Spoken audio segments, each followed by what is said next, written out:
आना श्री भगवान हमारे घरे कीर्तन में आना श्री भगवान हमारे घरे कीर्तन में आना। आप भी आना साथ हनुमान को लाना।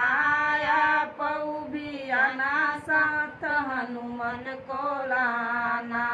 धीरे से गदवा घुमाना, घुमा के चले जाना, घुमा के चले जाना।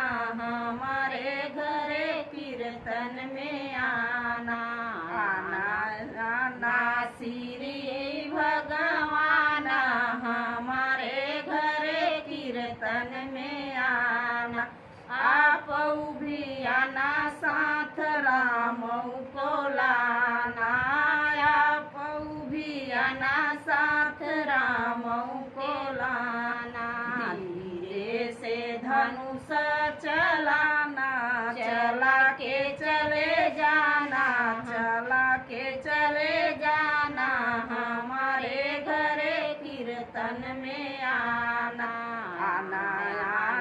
श्री भगवान हमारे घरे कीर्तन में आना। आप भी आना साथ भोला को लाना।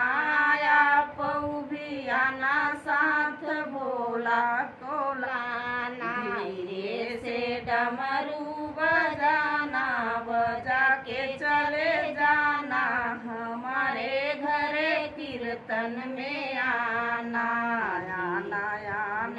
श्री भगवान हमारे घरे कीर्तन में आना। आप भी आना साथ विष्णु को लाना।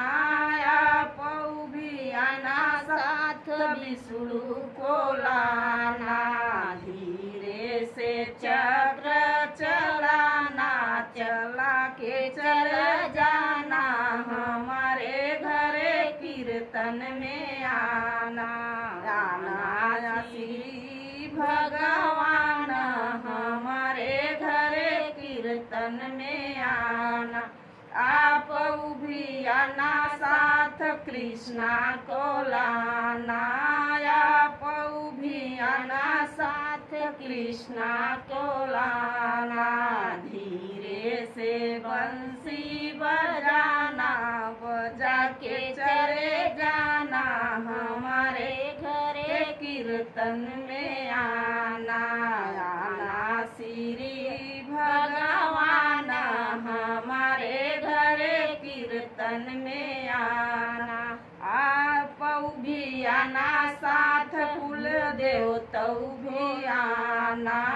आप भी आना सब देवता को लाना। देके आशीर्वाद चला जाना। हमारे घरे कीर्तन में आना।